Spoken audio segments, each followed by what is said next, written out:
ओम शांति।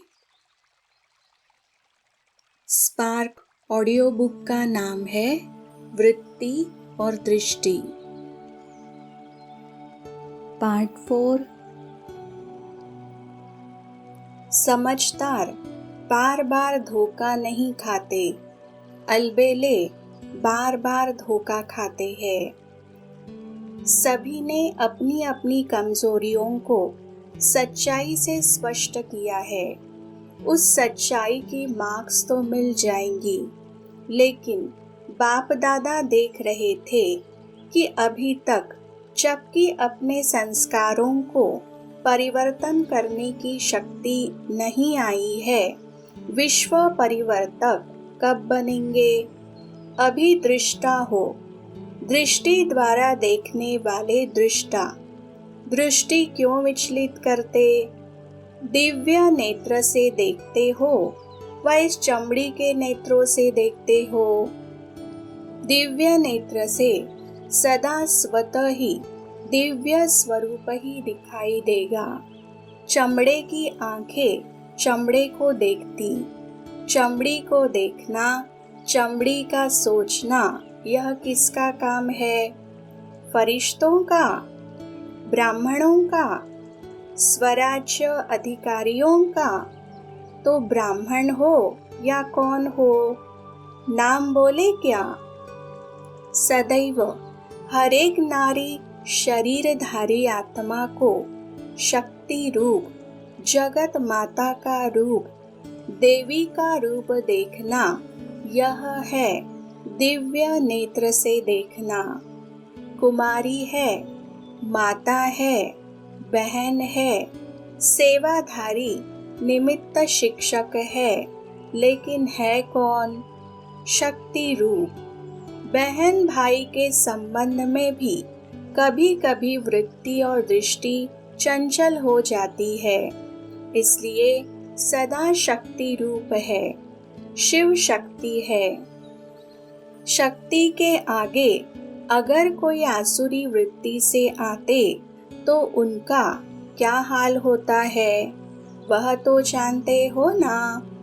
हमारी टीचर नहीं, शिव शक्ति है, ईश्वरीय बहन है।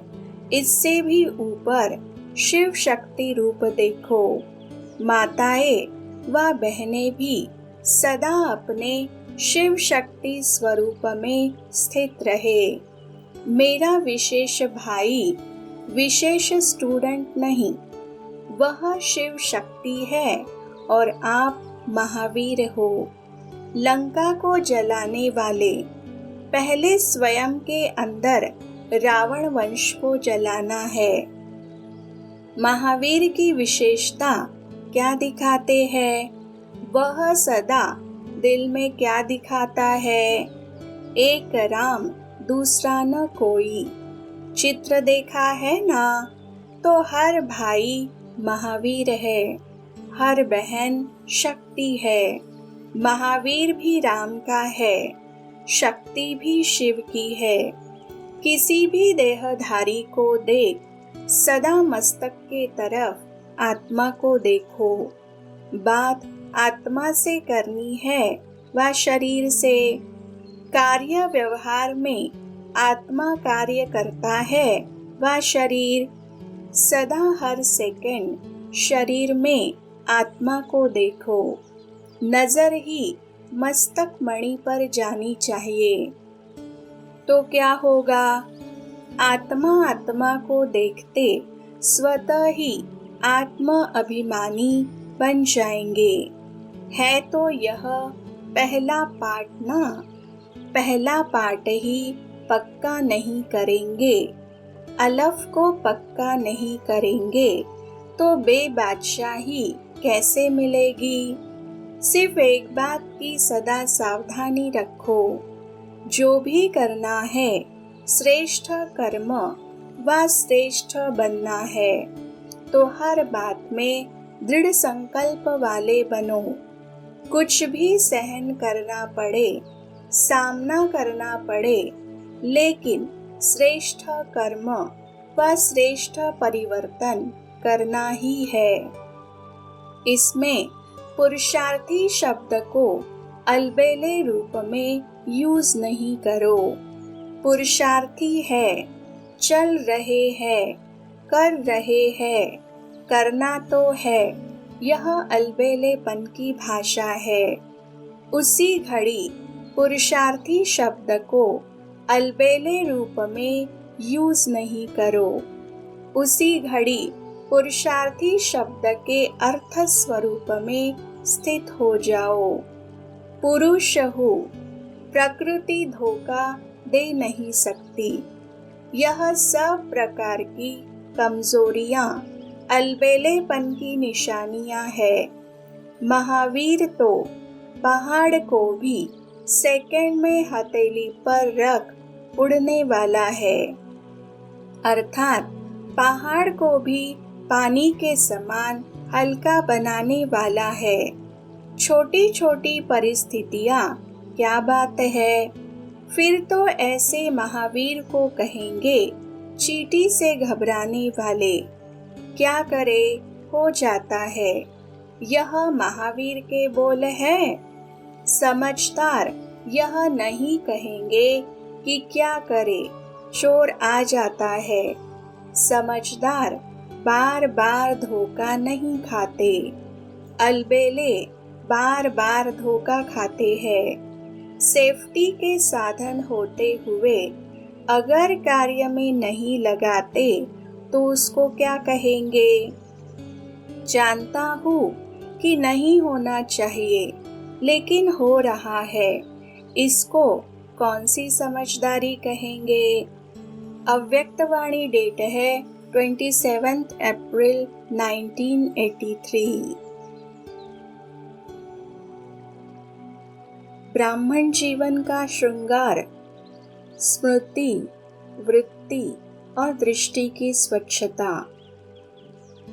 ब्राह्मण जीवन का मुख्य आधार कहो, नवीनता कहो, अलौकिकता कहो, जीवन का श्रृंगार कहो, वह है ही श्रृंगार पवित्रता।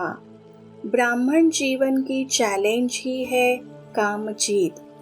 यही असंभव से संभव कर दिखाने की श्रेष्ठ ज्ञान और श्रेष्ठ ज्ञानदाता की निशानी है। जैसे नामधारी ब्राह्मणों की निशानी चोटी और जनेऊ है, वैसे सच्चे ब्राह्मणों की निशानी पवित्रता और मर्यादाएं है। जन्म की व जीवन की निशानी वह तो सदा कायम रखनी होती है ना। पवित्रता की पहली आधार मूर्त पॉइंट है स्मृति की पवित्रता। मैं सिर्फ आत्मा नहीं, लेकिन मैं शुद्ध पवित्र आत्मा हूँ। आत्मा शब्द तो सभी कहते हैं, लेकिन ब्राह्मण आत्मा सदा यही कहेंगे कि मैं शुद्ध पवित्र आत्मा हूँ, श्रेष्ठ आत्मा हूँ, पूज्य आत्मा हूँ, विशेष आत्मा हूँ। यह स्मृति की ही पवित्रता आधार मूर्त है। तो पहला आधार मजबूत किया है। यह ऑक्यूपेशन सदा स्मृति में रहता है। जैसा ऑक्यूपेशन वैसा कर्म स्वतः होता है। पहले स्मृति की स्वच्छता चाहिए, उसके बाद वृत्ति और दृष्टि। जब स्मृति में पवित्रता आ गई कि मैं पूज्य आत्मा हूँ, तो पूज्य आत्मा का विशेष गायन क्या है। संपूर्ण निर्विकारी, सर्वगुण संपन्न, 16 कला संपूर्ण, यही पूज्य आत्मा की क्वालिफिकेशन है। वह स्वतः ही स्वयं को और सर्व को किस दृष्टि से देखेंगे। चाहे अलौकिक परिवार में, चाहे लौकिक परिवार कहो व लौकिक स्मृति में रहने वाली आत्माएं कहो, सभी के प्रति परम पूज्य आत्माएं है व पूज्य बनाना है यही दृष्टि में रहे। पूज्य आत्माओं अर्थात अलौकिक परिवार की आत्माओं के प्रति अगर कोई भी अपवित्र दृष्टि जाती है तो यह स्मृति का फाउंडेशन कमजोर है और यह महापाप है। किसी भी पूज्य आत्मा प्रति अपवित्रता अर्थात दैहिक दृष्टि जाती है कि यह सेवाधारी बहुत अच्छे हैं, यह शिक्षक बहुत अच्छी है, लेकिन अच्छाई क्या है? अच्छाई है ऊंची स्मृति और ऊंची दृष्टि की। अगर वह ऊंचाई नहीं तो अच्छाई कौन सी है? यह भी सुनहरी मृगमाया का रूप है। यह सर्विस नहीं है, सहयोग नहीं है, लेकिन स्वयं को और सर्व को वियोगी बनाने का आधार है। यह बात बार बार अटेंशन रखो।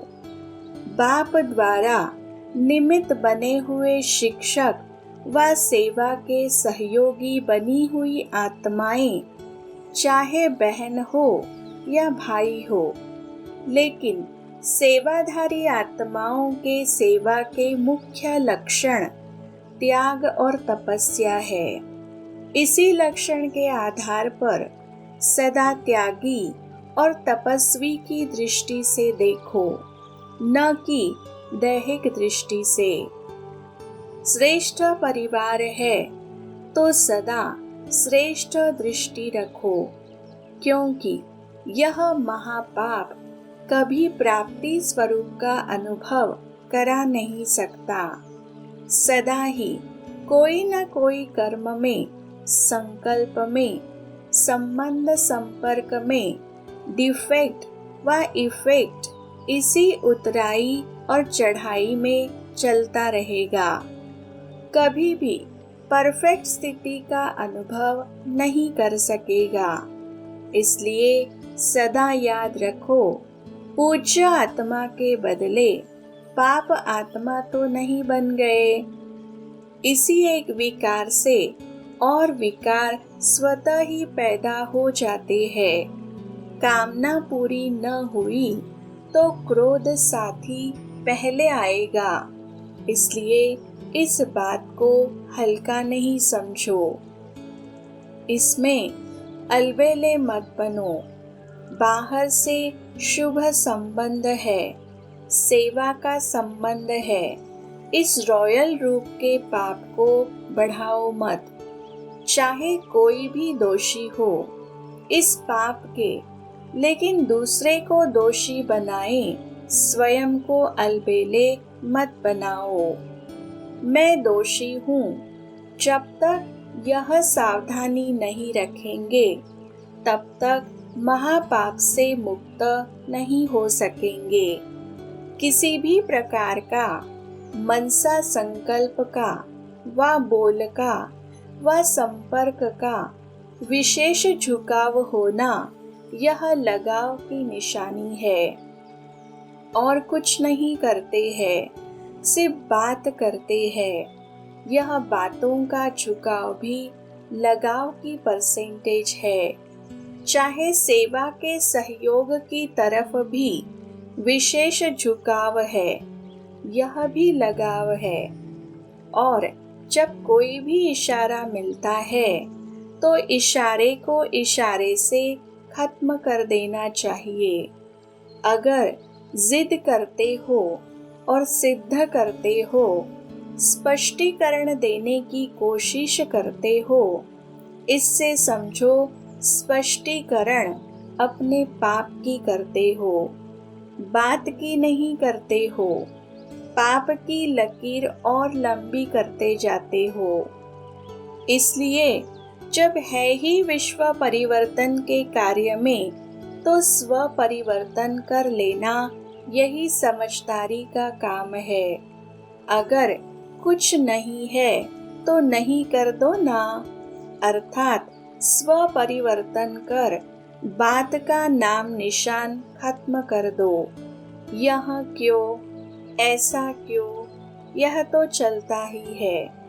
यह वायुमंडल की अग्नि में तेल डालना है, आग को भड़काना है, बात को बढ़ाना है।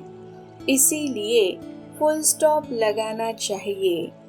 है व नहीं है कि बहस में नहीं जाओ, लेकिन संकल्प, बोल और संपर्क में परिवर्तन लाओ। यह है विधि इस पाप से बचने की, समझा? ब्राह्मण परिवार में यह संस्कार नाम निशान मात्र न रहे। अच्छा, फिर सुनाएंगे कि क्रोध महाभूत क्या है। अव्यक्तवाणी डेट है 9 मई 1983। न आपकी दृष्टि किसी में जाए, न और किसी की दृष्टि आप पर जाए, ऐसी पूज्य आत्मा समझकर चलना। सदा हर संकल्प में सेवा समाई हो। जहाँ भी रहो वहाँ सदा अपने को पूज्य महान आत्मा समझकर चलना। न आपकी दृष्टि किसी में जाए, न और किसी की दृष्टि आप पर जाए, ऐसी पूज्य आत्मा समझकर चलना। पूज्य आत्मा की स्मृति में रहने वाली कुमारियों के तरफ किसी की भी ऐसी दृष्टि नहीं जा सकती है। सदा इस बात में अपने को सावधान रखना। कभी भी अपने को हल्की स्मृति में नहीं रखना। ब्रह्मा कुमारी तो बन गई, कभी ऐसे अलबेले नहीं बनना। अभी तो दादी बन गई, दीदी बन गई, नहीं, यह तो कहने में भी आता है, लेकिन है श्रेष्ठ आत्मा, पूज्य आत्मा, शक्ति रूप आत्मा। शक्ति के ऊपर किसी की भी नजर नहीं जा सकती। अगर किसी की गई तो दिखाते हैं वह भैंस बन गया, और भैंस जैसे काली होती है तो वह भैंस अर्थात काली आत्मा बन गई। और भैंस बुद्धि अर्थात मोटी बुद्धि हो जाएगी। अगर किसी की भी बुरी दृष्टि जाती है तो वह मोटी बुद्धि भैंस बुद्धि बन जाएगा। क्यों किसी की दृष्टि जाए? इसमें भी कमजोरी कुमारियों की ही कहेंगे। पांडवों की अपनी कमजोरी, कुमारियों की अपनी। इसलिए अपने को चेक करो। दादी दीदियों को भी डर इसी बात का रहता है कि कोई की नजर न लग जाए। तो ऐसी पक्की हो ना, कभी भी किसी से प्रभावित नहीं होना। यह सेवाधारी बहुत अच्छा है। यह सेवा में अच्छा साथी, मददगार है। नहीं, यह तो इतना करता है, नहीं, बाप कराता है। मैं इतनी सेवा करती हूँ, नहीं, बाप मेरे द्वारा कराता है। तो न स्वयं कमजोर बनो और न दूसरों को कमजोर बनने की मार्जिन दो। इस बात में किसी की भी रिपोर्ट नहीं आनी चाहिए। पांडव भी बहुत चतुर होते हैं। कोई अच्छी अच्छी चीजें ले आएंगे, खाने की, पहनने की, यह भी माया है। उस समय वह माया के परवश होते हैं। लेकिन आप तो माया को परखने वाले हो ना। उस चीज को चीज नहीं समझना। वह सांप है, सांप जरूर काटेगा। यह पाउडर और क्रीम नहीं है, लेकिन सांप है। जब इतनी कड़ी दृष्टि रखेंगी तब ही सेफ रह सकेंगी। नहीं तो किसी में भी माया प्रवेश होकर अपना बनाने की कोशिश बहुत करेगी। अव्यक्तवाणी डेट है 19 मई 1983। पवित्रता के भिन्न भिन्न रूपों को अच्छी तरह से जानो। स्वयं के प्रति कड़ी दृष्टि रखो। ब्राह्मण जीवन और हार खाना, इसको कहेंगे नामधारी ब्राह्मण। इसमें अलबेले मत बनो। ब्राह्मण जीवन का फाउंडेशन है पवित्रता की शक्ति। अगर फाउंडेशन कमजोर है तो प्राप्तियों की 21 मंजिल वाली बिल्डिंग कैसे टिक सकेगी? यदि फाउंडेशन हिल रहा है तो प्राप्ति का अनुभव सदा नहीं रह सकता, अर्थात अचल नहीं रह सकते, और वर्तमान युग को व जन्म की महान प्राप्ति का अनुभव भी नहीं कर सकते। युग की श्रेष्ठ जन्म की महिमा गाने वाली ज्ञानी भक्त बन जाएंगे, अर्थात समझ है लेकिन स्वयं नहीं है, इसको कहते हैं ज्ञानी भक्त। अगर ब्राह्मण बनकर सर्व प्राप्तियों का, सर्व शक्तियों का वरदान या वर्षा अनुभव नहीं किया तो उसको क्या कहेंगे? वंचित आत्मा व ब्राह्मण आत्मा। इस पवित्रता के भिन्न भिन्न रूपों को अच्छी तरह से जानो। स्वयं के प्रति कड़ी दृष्टि रखो। चलाओ नहीं। निमित्त बनी हुई आत्माओं को, बाप को भी चलाने की कोशिश करते हैं। यह तो होता ही है। ऐसा कौन बना है? वह कहते हैं यह अपवित्रता नहीं है, महानता है।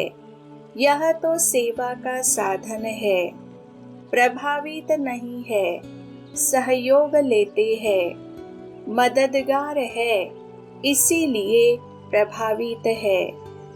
बाप को भूला और लगा माया का गोला, या फिर अपने को छुड़ाने के लिए कहते हैं मैं नहीं करती, यह करते हैं। लेकिन बाप को भूले तो धर्मराज के रूप में ही बाप मिलेगा। बाप का सुख कभी पा नहीं सकेंगे। इसलिए छिपाओ नहीं, चलाओ नहीं, दूसरे को दोषी नहीं बनाओ। मृग तृष्णा के आकर्षण में धोखा नहीं खाओ। इस पवित्रता के फाउंडेशन में बाप दादा धर्मराज द्वारा 100 गुणा पदम गुणा दंड दिलाता है। इसमें रियायत कभी नहीं हो सकती। इसमें रहमदिल नहीं बन सकते, क्योंकि बाप से नाता तोड़ा तब तो किसी के ऊपर प्रभावित हुए। परमात्मा प्रभाव से निकल आत्माओं के प्रभाव में आना, अर्थात बाप को जाना नहीं, पहचाना नहीं। ऐसे के आगे बाप बाप के रूप में नहीं, धर्मराज के रूप में है। जहाँ पाप है वहाँ बाप नहीं, तो अलबेले नहीं बनो। इसको छोटी सी बात नहीं समझो। वह भी किसी के प्रति प्रभावित होना कामना अर्थात काम विकार का अंश है। बिना कामना के प्रभावित नहीं हो सकते। वह कामना भी काम विकार है, महाशत्रु है। यह 2 रूप में आता है। कामना या तो प्रभावित करेगी या परेशान करेगी। इसलिए जैसे नारे लगाते हो काम विकार नरक का द्वार है, ऐसे अब अपने जीवन के प्रति यह धारणा बनाओ कि किसी भी प्रकार की अल्पकाल की कामना मृग तृष्णा के समान धोखेबाज है। कामना अर्थात धोखा खाना। ऐसी कड़ी दृष्टि वाले इस काम अर्थात कामना पर काली रूप बनो, स्नेही रूप नहीं बनो। बेचारा है, अच्छा है, थोड़ा थोड़ा है, ठीक हो जाएगा, नहीं।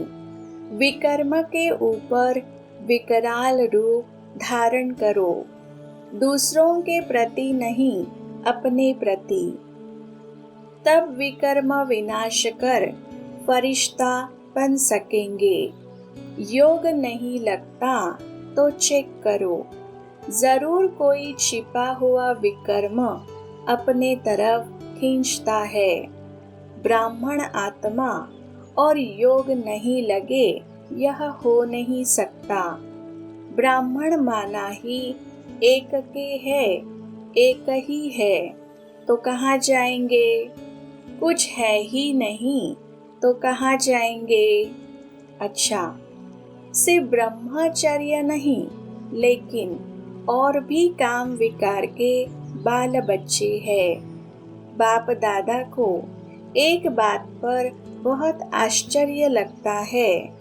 ब्राह्मण कहता है, ब्राह्मण आत्मा पर व्यर्थ का विकारी दृष्टि वृत्ति जाती है। यह कुल कलंकित की बात है। कहना बहन जी व भाई जी, और करना क्या है? लौकिक बहन पर भी अगर कोई बुरी दृष्टि जाए, संकल्प भी आए, तो उसे कुल कलंकित कहा जाता है। तो यहाँ क्या कहेंगे? एक जन्म के नहीं, लेकिन जन्म जन्म का कलंक लगाने वाले, राज्य भाग्य को लात मारने वाले, ऐसे पदम गुणा विकर्म कभी नहीं करना।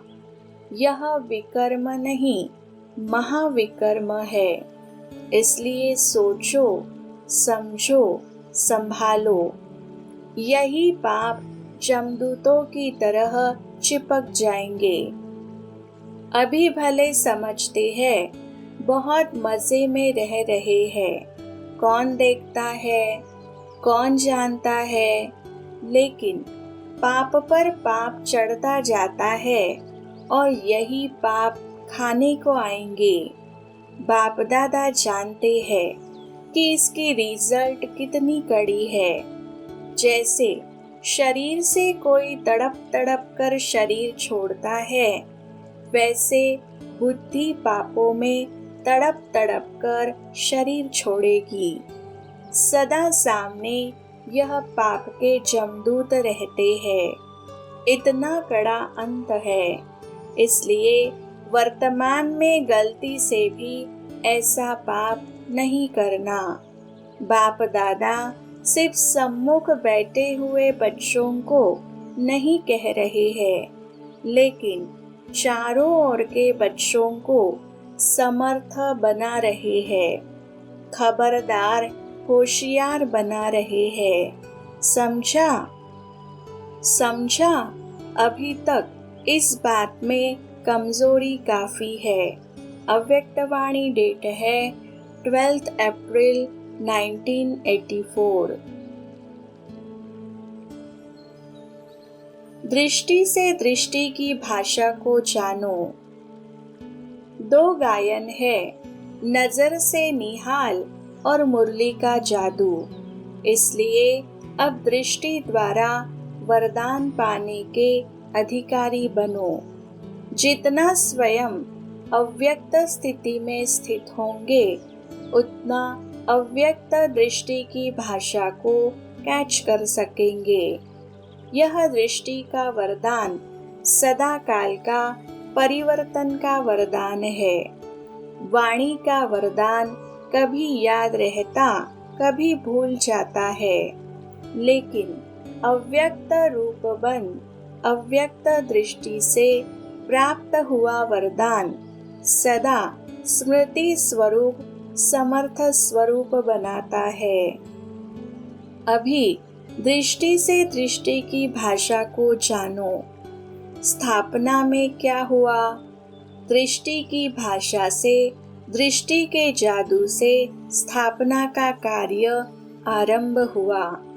अव्यक्तवाणी डेट है 11 नवंबर 1985।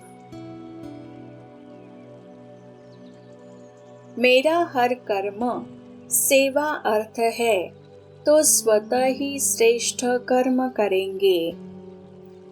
सभी अपने जीवन के प्रत्यक्ष प्रमाण द्वारा सेवा करने वाले हो ना। सबसे बड़े ते बड़ा प्रत्यक्ष प्रमाण है आप सबकी जीवन का परिवर्तन। सुनने वाले, सुनाने वाले तो बहुत देखे, अभी सब देखने चाहते हैं, सुनने नहीं चाहते। तो सदा जब भी कोई कर्म करते हो तो यह लक्ष्य रखो कि जो कर्म हम कर रहे हैं उसमें ऐसा परिवर्तन हो जो दूसरे देख करके परिवर्तित हो जाए। इससे स्वयं भी संतुष्ट और खुश रहेंगे और दूसरों का भी कल्याण करेंगे। तो हर कर्म सेवार्थ करो। अगर यह स्मृति रहेगी कि मेरा हर कर्म सेवा अर्थ है तो स्वतः ही श्रेष्ठ कर्म करेंगे। याद रखो, स्व परिवर्तन से औरों का परिवर्तन करना है। यह सेवा सहज भी है और श्रेष्ठ भी है। मुख का भी भाषण और जीवन का भी भाषण। इसको कहते हैं सेवाधारी। सदा अपनी दृष्टि द्वारा औरों की दृष्टि बदलने के सेवाधारी। जितनी दृष्टि शक्तिशाली होगी उतना अनेकों का परिवर्तन कर सकेंगे। सदा दृष्टि और श्रेष्ठ कर्म द्वारा औरों की सेवा करने के निमित्त बनो। अव्यक्तवाणी डेट है 27 नवंबर 1985। शक्तिशाली संकल्प दृष्टि व वृत्ति की निशानी है। भुजा अर्थात शक्ति। तो यह भी चेक करो कहाँ तक शक्तिशाली बने हैं। संकल्प शक्तिशाली, दृष्टि वृत्ति शक्तिशाली कहाँ तक बनी है। शक्तिशाली संकल्प दृष्टि व वृत्ति की निशानी है। वह शक्तिशाली होने के कारण किसी को भी परिवर्तन कर लेगा। संकल्प से श्रेष्ठ सृष्टि की रचना करेगा। वृत्ति से वायुमंडल परिवर्तन करेगा। दृष्टि से अशरीरी आत्मा स्वरूप का अनुभव कराएगा। तो ऐसी शक्तिशाली भुजा हो व कमजोर हो। अगर कमजोरी है तो लेफ्ट है। अभी समझा राइट हैंड किसको कहा जाता है। भुजाएं तो सभी हो, लेकिन कौन सी भुजा हो, वह इन विशेषताओं से स्वयं को जानो। अगर दूसरा कोई कहेगा कि तुम राइट हैंड नहीं हो तो सिद्ध भी करेंगे और जिद भी करेंगे, लेकिन अपने आप को जो हूँ, जैसा हूँ वैसे जानो, क्योंकि अभी फिर भी स्वयं को परिवर्तन करने का थोड़ा समय है। अलबेलेपन में आकर के चला नहीं दो कि मैं भी ठीक हूँ। मन खाता भी है, लेकिन अभिमान व अलबेलापन परिवर्तन कराए आगे नहीं बढ़ाता है। इसलिए इससे मुक्त हो जाओ। यथार्थ रीति से अपने को चेक करो। इसी में ही स्व कल्याण भरा हुआ है। समझा? अव्यक्त वाणी डेट है 16 दिसंबर 1985। अकल्याण की वृत्ति को अपने कल्याण की वृत्ति से बदल लेना, यही होली हंस का कर्तव्य है। आज बाप दादा सर्व होली हंसों की सभा देख रहे हैं। यह साधारण सभा नहीं है, लेकिन रूहानी होली हंसों की सभा है। बाप दादा हर एक होली हंस को देख रहे हैं कि सभी कहाँ तक होली हंस बने हैं। हंस की विशेषता अच्छी तरह से जानते हो। सबसे पहले हंस बुद्धि अर्थात सदा हर आत्मा के प्रति श्रेष्ठ और शुभ सोचने वाले। होली हंस अर्थात कंकड़ और रत्न को अच्छी तरह परखने वाले और फिर रत्न धारण करने वाले। पहले हर आत्मा के भाव को परखने वाले और फिर धारण करने वाले। कभी भी बुद्धि में किसी भी आत्मा के प्रति अशुभ व साधारण भाव धारण करने वाले न हो। सदा शुभ भाव और शुभ भावना धारण करना। भाव जानने से कभी भी किसी के साधारण स्वभाव या व्यर्थ स्वभाव का प्रभाव नहीं पड़ेगा। शुभ भाव, शुभ भावना जिसको भाव स्वभाव कहते हो, जो व्यर्थ है उनको बदलने का है। बाप दादा देख रहे हैं ऐसे हंस बुद्धि कहाँ तक बने है। ऐसे ही हंस वृत्ति अर्थात सदा हर आत्मा के प्रति श्रेष्ठ कल्याण की वृद्धि। हर आत्मा के अकल्याण की बातें सुनते देखते भी अकल्याण को कल्याण की वृत्ति से बदल लेना, इसको कहते हैं होली हंस वृत्ति। अपने कल्याण की वृत्ति से औरों को भी बदल सकते हो। उनके अकल्याण की वृत्ति को अपने कल्याण की वृत्ति से बदल लेना, यही होली हंस का कर्तव्य है। इसी प्रमाण दृष्टि में सदा हर आत्मा के प्रति श्रेष्ठ शुद्ध स्नेह की दृष्टि हो। कैसा भी हो, लेकिन अपनी तरफ से सबके प्रति रूहानी आत्मिक स्नेह की दृष्टि धारण करना, इसको कहते होली हंस दृष्टि। इसी प्रकार बोल में भी पहले सुनाया है, बुरा बोल अलग चीज है, वह तो ब्राह्मणों का बदल गया है। लेकिन व्यर्थ बोल को भी होली हंस मुख नहीं कहेंगे। मुख भी होली हंस मुख हो, जिसके मुख से कभी व्यर्थ न निकले, इसको कहेंगे हंस मुख स्थिति। तो होली हंस बुद्धि, वृत्ति, दृष्टि और मुख जब यह पवित्र अर्थात श्रेष्ठ बन जाते हैं, तो स्वतः ही होली हंस की स्थिति का प्रत्यक्ष प्रभाव दिखाई देता है। तो सभी अपने आप को देखो कि कहाँ तक सदा होली हंस बन चलते फिरते हैं, क्योंकि स्व उन्नति का समय ज्यादा नहीं रहा है। इसलिए अपने आप को चेक करो और चेंज करो। अव्यक्त वाणी डेट है 1 मार्च 1986। विधि का आधार है श्रेष्ठ वृत्ति। बाप दादा यह भी विशेष बात देख रहे हैं कि हर एक बच्चे के विधि की लाइन और सिद्धि की लाइन यह दोनों रेखाएं कितनी स्पष्ट है। आदि से अब तक विधि कैसी रही है और विधि के फलस्वरूप सिद्धि कितनी प्राप्त की है।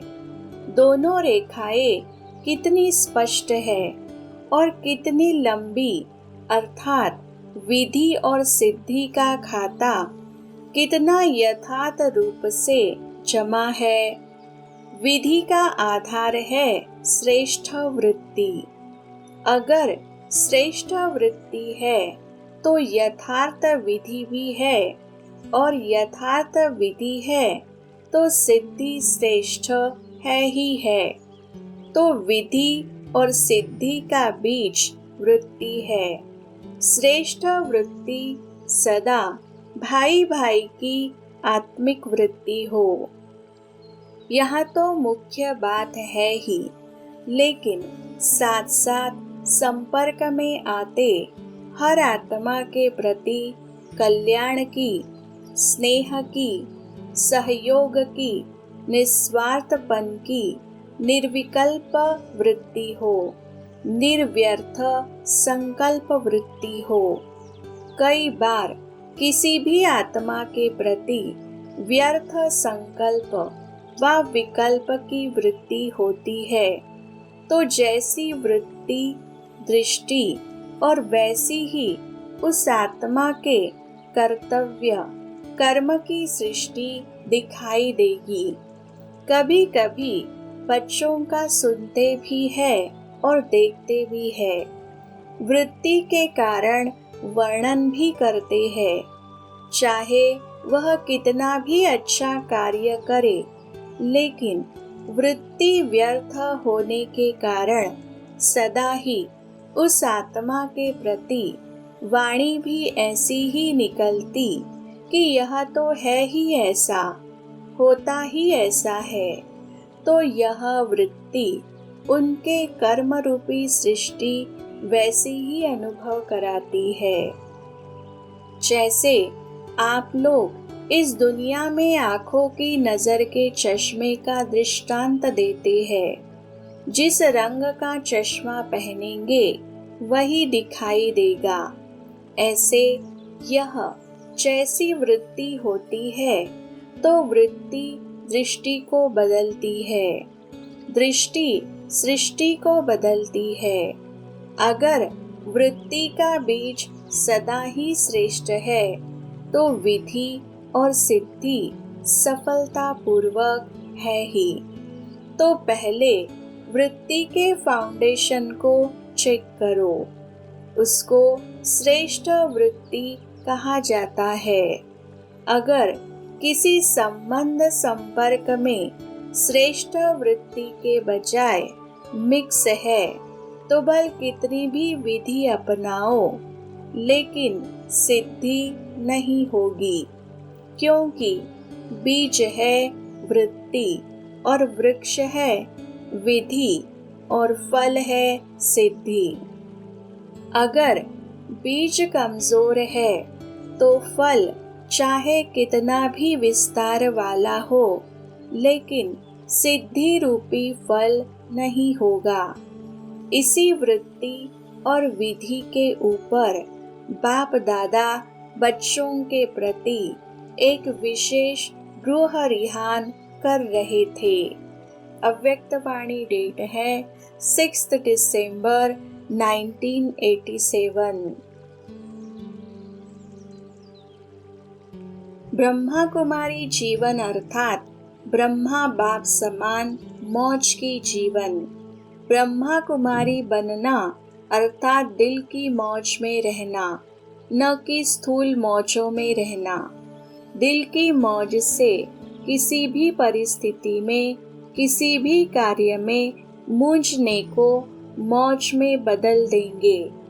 और दिल के मूंझने वाले श्रेष्ठ साधन होते भी, स्पष्ट बात होते भी, सदा स्वयं मूंझे हुए होने के कारण स्पष्ट बात को भी मुंझा देगा। अच्छे साधन होते हुए भी साधनों से मौज नहीं ले सकेंगे। यह कैसे होगा, ऐसा नहीं ऐसा होगा, इसमें खुद भी मूंझेगा, दूसरे को भी मूंझा देगा। जैसे कहते हैं ना, सूत मूंझ जाता है तो मुश्किल ही सुधरता है। अच्छी बात में भी मूंझेगा तो घबराने वाली बात में भी मूंझेगा, क्योंकि वृत्ति मूंझी हुई है, मन मूंझा हुआ है, तो स्वतः ही वृत्ति का प्रभाव दृष्टि पर और दृष्टि के कारण सृष्टि भी मूंझी हुई दिखाई देगी। ब्रह्मा कुमारी जीवन अर्थात ब्रह्मा बाप समान मौज की जीवन, लेकिन इसका आधार है सहनशीलता। तो सहनशीलता की इतनी विशेषता है, इसी विशेषता के कारण ब्रह्मा बाप सदा अटल अचल रहे। अव्यक्तवाणी डेट है 30 जनवरी 1988। ओम शांति।